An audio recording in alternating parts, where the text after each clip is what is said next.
Hi there. My name is Michaela. I'm one of the counselors with Moon Prep. Welcome to our scholarship presentation, where we will be tackling the subject of scholarships. Scholarships are such a big financial factor in the college admissions puzzle and can ultimately determine where students end up attending college. So they are certainly dollar signs to pay close attention to. In this presentation, I will be sharing our strategies on hunting down the maximum number of scholarships to fund your educational goals. I come from an admissions counselor background for a Big Ten conference university, but most importantly, I have had the privilege of sitting on multiple local scholarship committee boards, in addition to scholarship committees at the university level. So I have the unique perspective of having been the one reading the essays and applications on the other side of the screen. And I'm bringing this behind the curtain knowledge to all of you. And now I spend my time with students all across the country through Moon Prep. And that's one thing I love about Moon Prep is that our counselors come from a variety of backgrounds, like admissions counselors, English professors, guidance counselors, so that when you work with one of us, you're really working with all of us and benefiting from our collective experience. Another thing I love is how we are always seeking new ways to connect with families, whether it's hosting a free webinar like this or posting an Ask Me Anything session on Reddit. And for students looking to work with a Moon Prep mentor, our packages are hourly and flexible to fit every student's individual needs. But today, we're going to cover one of my personal specialties, scholarships. Today, we'll be discussing the types of scholarships available and how each of those categories affect the final price tag on your top schools. Also, where to look for outside scholarships, which is where most people feel stuck, how to create an organized scholarship list to make applying simple and not add to the craziness of your senior year, and finally, what scholarship committees want to see out of your essay.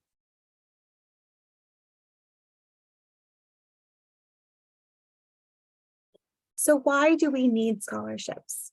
Well, the first thing to do is to understand where the universities are coming from so that you have the right mindset to begin your scholarship search. No matter how high your test scores are, it's never in a college's best interest to make attending their college completely free, and that's okay. The resources and talented professors it takes to maintain a high quality education that probably attracted you to their campus in the first place takes some money, and that money also needs to come from somewhere. So just keep in mind that it's not the college's job to make their tuition affordable to your family. They don't know your situation.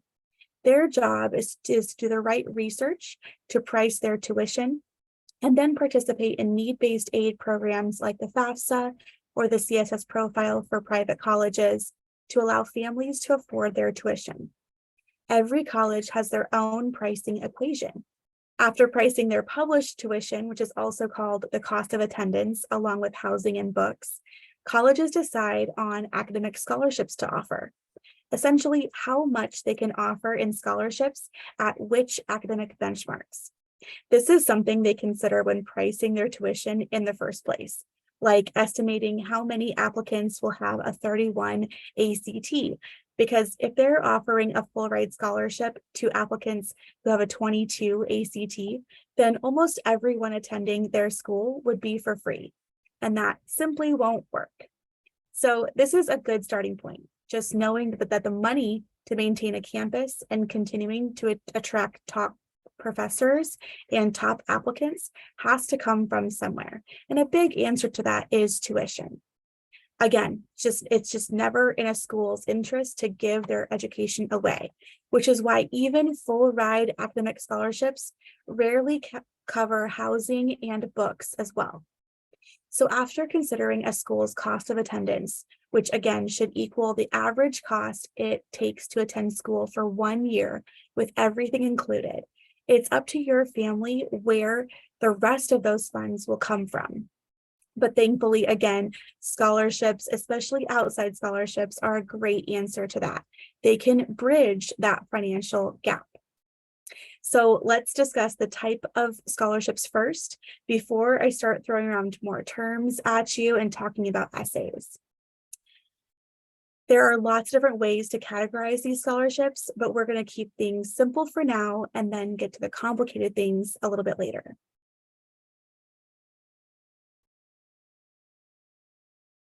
The first type is merit scholarships, which are also called academic scholarships. This category is pretty straightforward as they're awarded upon admission, so right when you're accepted. And they are also based on your test scores and the GPA from the end of your junior year, basically just all the numbers involved. These are not based on your income, so they're not considered need-based aid. These are fantastic awards to research in advance using resources like Merit More at the bottom of the page, because they are often renewable for additional years. That's an easy financial answer for future years to come, that you don't even have to submit financial information year after year.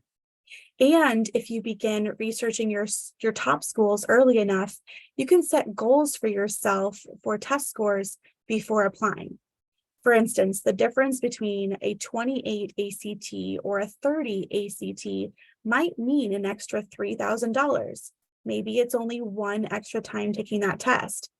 That's definitely worth it, knowing in advance to set that benchmark for yourself. Some schools offer unlimited number of these admission scholarships. They just award them as students apply on a rolling basis, building them right into their pricing structure, while other schools have a limited quantity and work with early action deadlines or priority scholarship deadlines. This is why it's so important to research everything in advance. Every school varies based on when these are awarded, because rolling admissions will award merit scholarships as they're received, usually 30 to 60 days after admission, while an early decision deadline in November may hear back from merit awards anywhere from January through March. March is a very typical month to hear back from merit awards, giving you just enough time to compare the financial landscape of your admitted schools before National Decision Day. And just like the graphic here shows, they're often associated with those priority scholarship deadlines, which usually match a school's early admission deadline.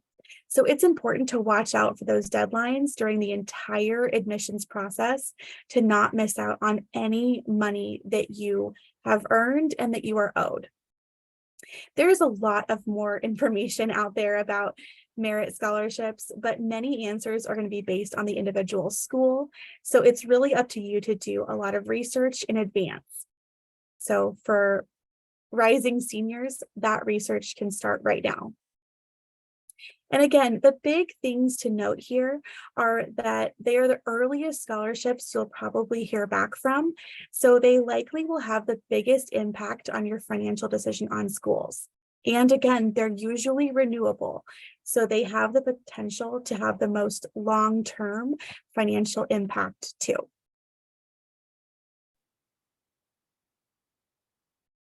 Next, we have departmental scholarships, also called institutional scholarships. You should inquire about these scholarships immediately after receiving an offer of admission. They often have deadlines pretty early in December or January, and these scholarships typically require an additional application or essay, like asking you to detail your leadership experience, your community service work, or a minority background. If you're interested in pursuing an honors program and having that graduated with distinction notation on your diploma, research the scholarship options available through the honors colleges. Almost all of the honors colleges come with some sort of scholarship options. This can often involve a book scholarship or a stipend for research with an honors professor. So these funds can take shape in a lot of different ways. You should also look into departmental scholarship opportunities of your future major. So this is like a scholarship awarded to incoming marketing majors from the business department. A friend that I worked with last year, who was a family friend, she had pretty average grades and scores and only received $2,000 in merit or academic awards from her top school. But she was pursuing pre-vet science and received an additional 5,000 renewable award from the veterinary science department because they liked all the scholarships she had on her resume and they didn't care as much about her scores. So for her, researching these departmental scholarships in advance and asking about them early and just being prepared saved her quite a lot of money in the long run. So again, be on the lookout for these major specific scholarships as early as you can. Athletic scholarships kind of follow their own timeline as you have to contact the coaches and work with the coaching staff to secure offers, and there's likely recruiting going on as well. Since the funds are usually controlled and divided up between recruits by the head coach, there is usually very little information published on websites about the available scholarships, especially the school websites. Admissions counselors typically don't have very much information about these athletic scholarships either, beyond just the general statistics, because the funds are always in flux as they continue recruiting. So my big advice for pursuing athletic scholarships is just to start very early. Contact coaches as early as possible to get the maximum funds before they start using those funds as incentives later in the spring for indecisive students.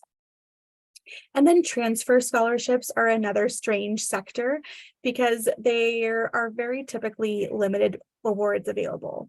The general assumption is that you've already attended a school elsewhere first to save money on core general education credits. So the colleges aren't super eager to hand out tons of scholarships to transfer students when they know they're basically your second choice.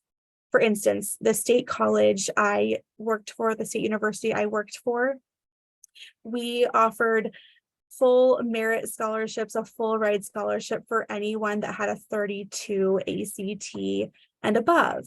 And a girl contacted me as an admissions counselor back when I was in my office and essentially said, I'd like to get my full ride scholarship now. I'm returning home after attending TCU for a semester. And I had to explain to her that it doesn't work like that. She can't just cash in on that full ride scholarship anytime. She gave that up when she chose another school, even if it was for just one semester. So just be careful when it comes to transfer scholarships. They're a little less available than the merit scholarships for freshmen.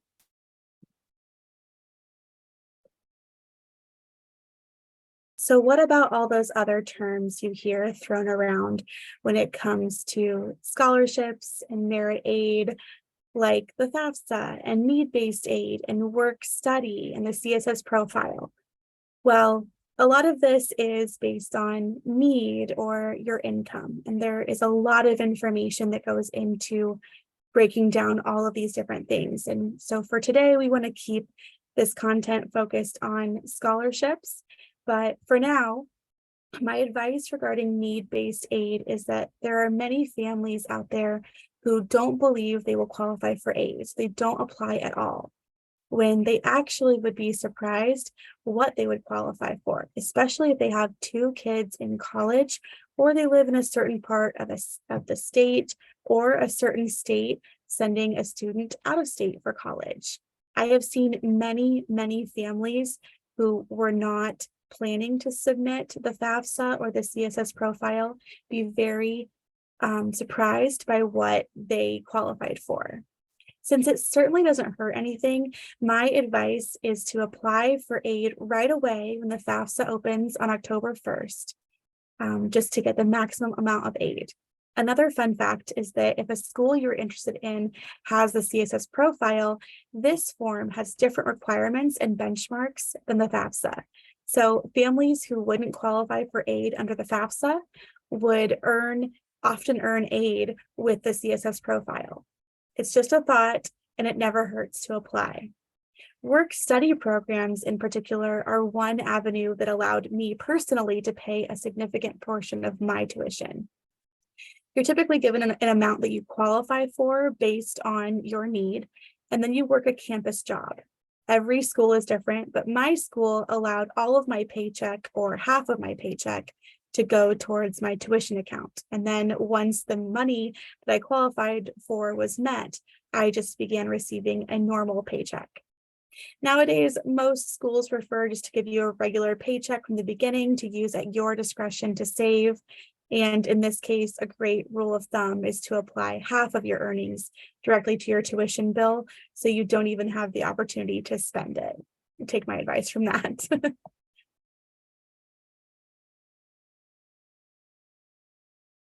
So when it comes to outside scholarships that are not attached to a certain school, this is where a lot of families feel like they hit a wall and they don't know where to get started. So here's where you start. First, check with your school's counseling website to see if there's a list of local scholarships to have as a possibility to apply to, and then follow up with your personal guidance counselor. Sometimes they know of newer scholarships that have yet to be posted because of lack of staff over summer break or just getting busy with transcripts and class registrations. During my time as an admissions counselor, I would often see students from the exact same schools all enter college with the same local scholarships. So you can also ask your counselor for past graduation commencement programs to see what local scholarships have been earned in the past by graduates from your school, and then apply to all of those and follow their pattern.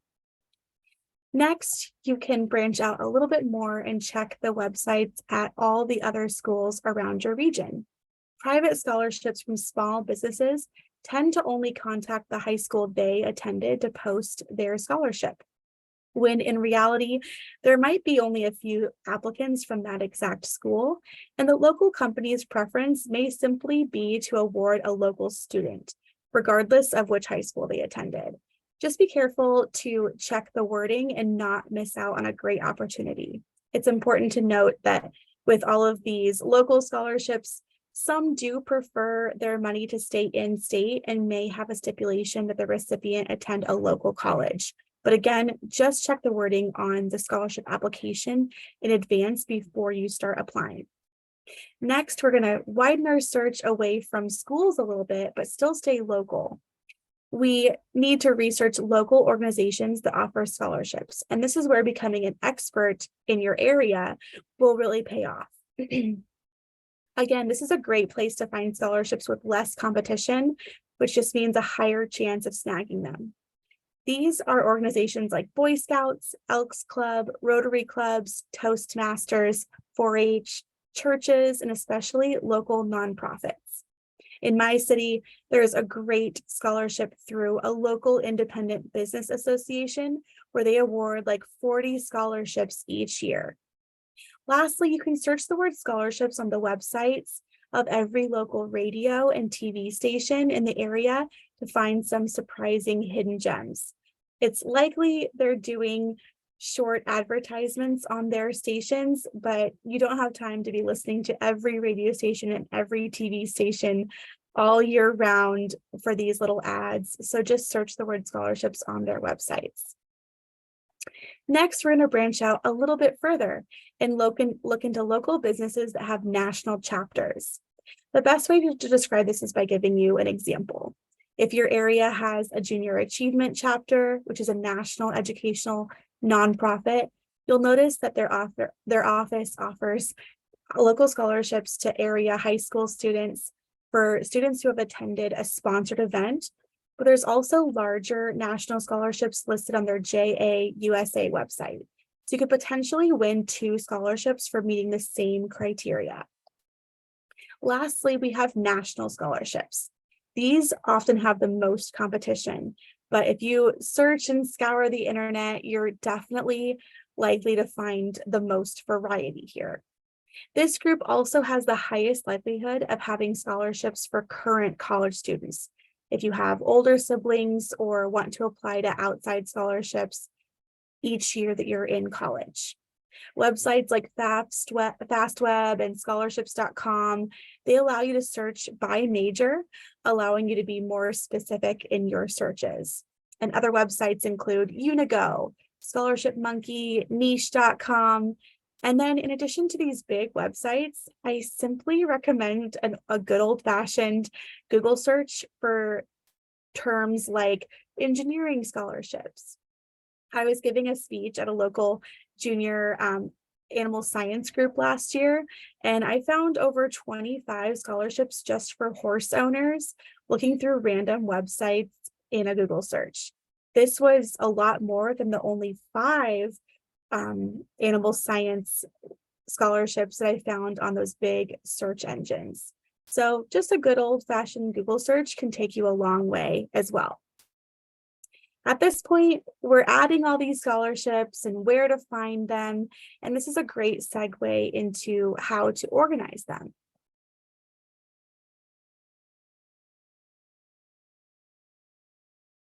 Here is a sample scholarship list that I helped a past student build. This was made up of mostly local scholarships. You can see how organized it is clearly by columns. It's organized mostly by deadline.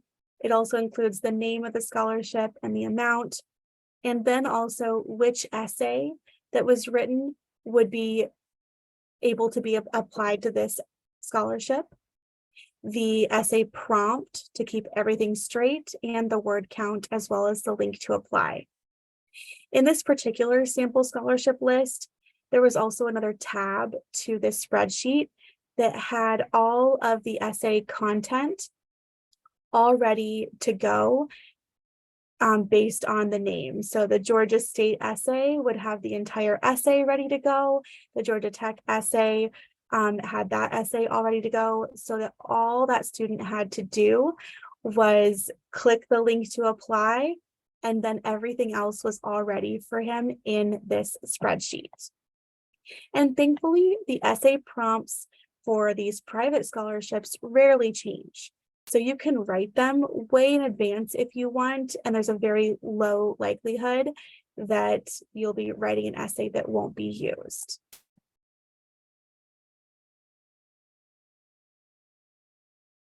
And for the seniors and parents of seniors who might be feeling a little bit behind with all the organization and planning ahead I keep mentioning, I just wanted to show you a general percentage timeline of when most scholarships are due during senior year.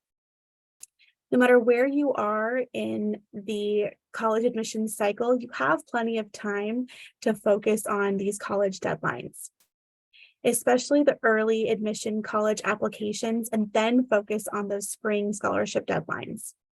Fall can be focused on meeting deadlines for colleges, and then scholarships in the spring if you don't have the capacity to do both at the same time. For underclassmen, especially sophomores and juniors, you can begin hunting for scholarships well in advance and writing all those essays well in advance as well.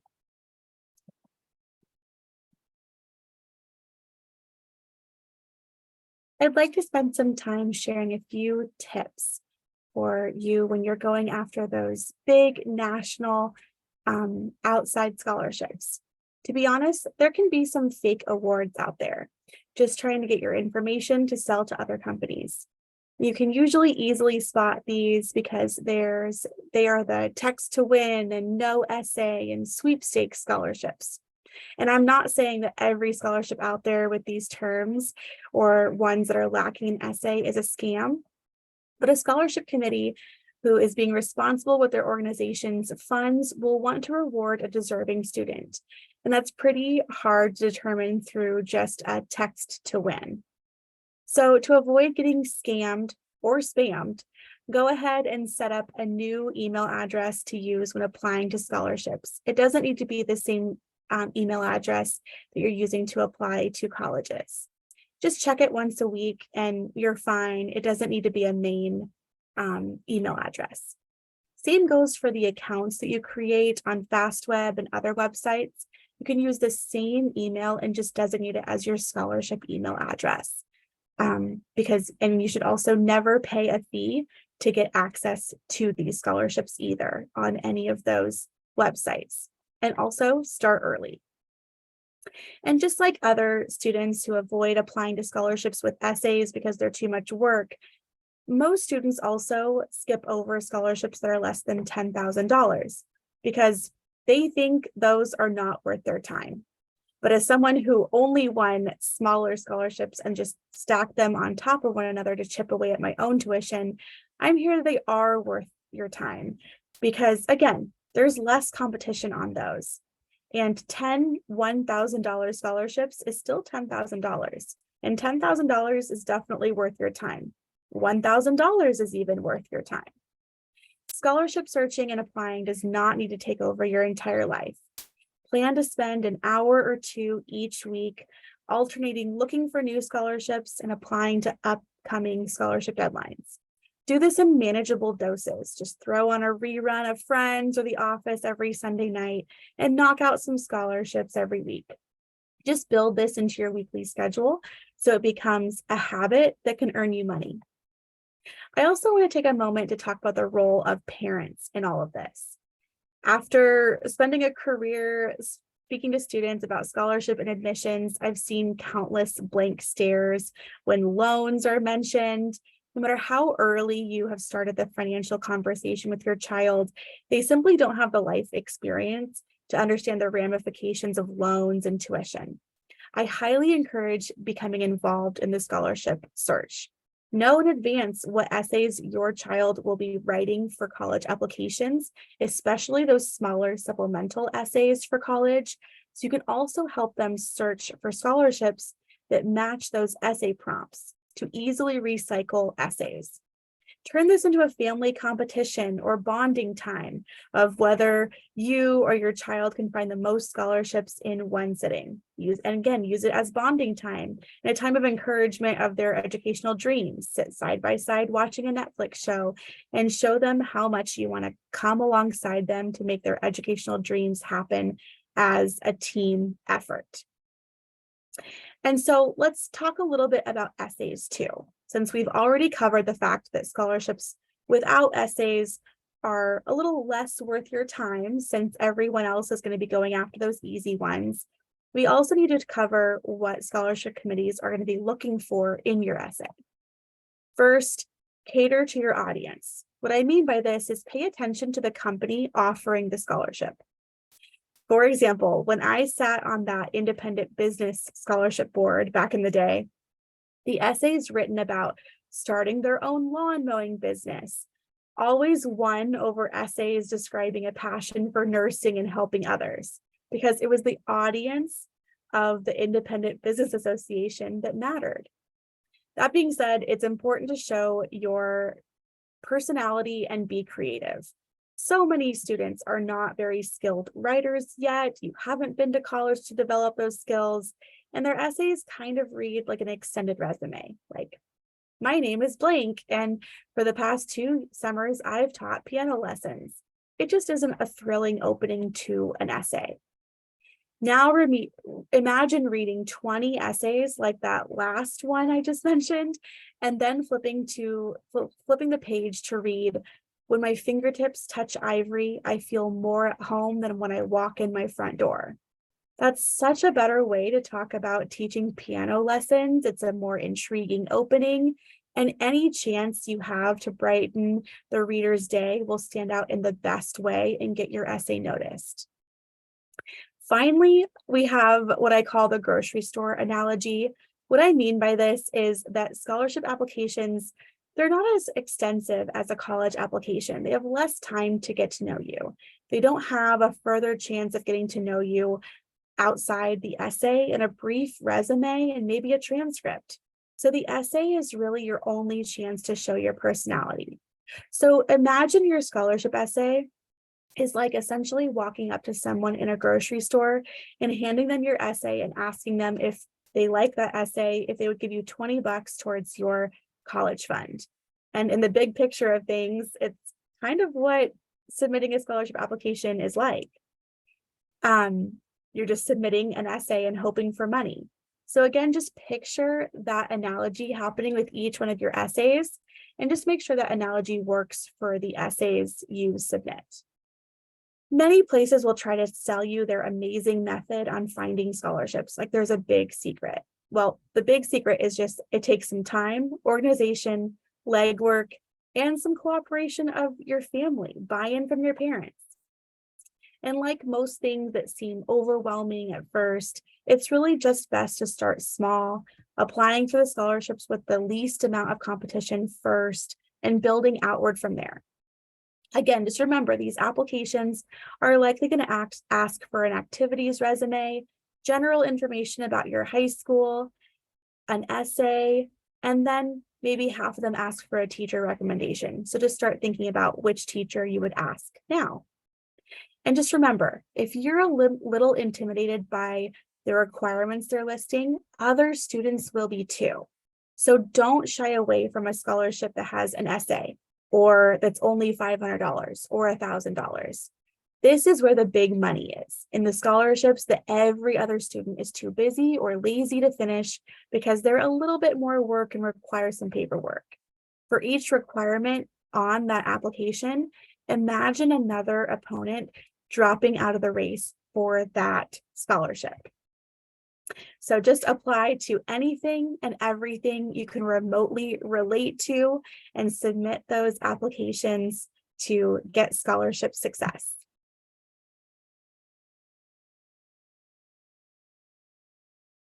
So if you liked the material we covered today, or you might need some help on upcoming college applications, the good news is that we are here for you. Not only are we available to work with you to find scholarships, if you want Moon Prep in your corner, we would love to meet you and help you with anything you need in the college admissions process. And if you even want more help with essays for scholarships or college applications, we even have this free book available at this link here to help you with any essays. And you can schedule a complimentary meeting to learn more about our services on the contact page of our website. Thank you so much and have a great day.